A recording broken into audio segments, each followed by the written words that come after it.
ഇടുക്കി മൂന്നാറിൽ വഴിയോര വിൽപ്പനശാലകളിൽ മോഷണം തുടരുന്നു. മൂന്നാർ കന്നിമല എസ്റ്റേറ്റിലാണ് ഒടുവിൽ മോഷണം നടന്നിട്ടുള്ളത്. കടയ്ക്കുള്ളിൽ സൂക്ഷിച്ചിരുന്ന 2 ഗ്യാസ് സിലിണ്ടറുകളടക്കം മോഷണം പോയി. മൂന്നാർ മേഖലയിൽ വഴിയോര വിൽപ്പനശാലകളിൽ ഉണ്ടാകുന്ന മോഷണ സംഭവങ്ങൾ ആവർത്തിക്കപ്പെടുകയാണ്. കഴിഞ്ഞ ദിവസം മൂന്നാർ മാട്ടുപ്പെട്ടി റോഡിൽ ഫ്ലവർ ഗാർഡന് സമീപം വഴിയോര വിൽപ്പനശാലകളിൽ മോഷണം നടന്നിരുന്നു. ഇതിനുശേഷമാണിപ്പോൾ കന്നിമല എസ്റ്റേറ്റ് ഭാഗത്തുള്ള വഴിയോരക്കടയിലും മോഷണം നടന്നുവെന്ന പരാതി ഉയർന്നിട്ടുള്ളത്. കടലാർ സ്വദേശിനിയായ വീട്ടമ്മ നടത്തി വന്നിരുന്ന കടയിലാണ് മോഷണം നടന്നിട്ടുള്ളത്. 2-3 நாளா சிஹெச்ல இருந்ததுனால 2 நாளா கடை போடல.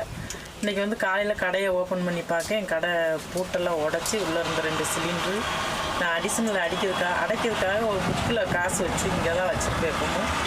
அந்த காசு இல்லை.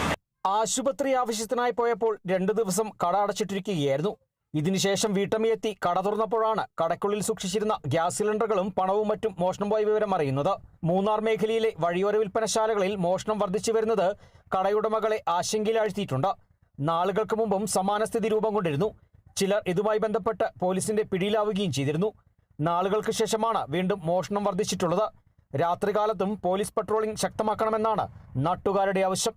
Kerala vision news, Idukki.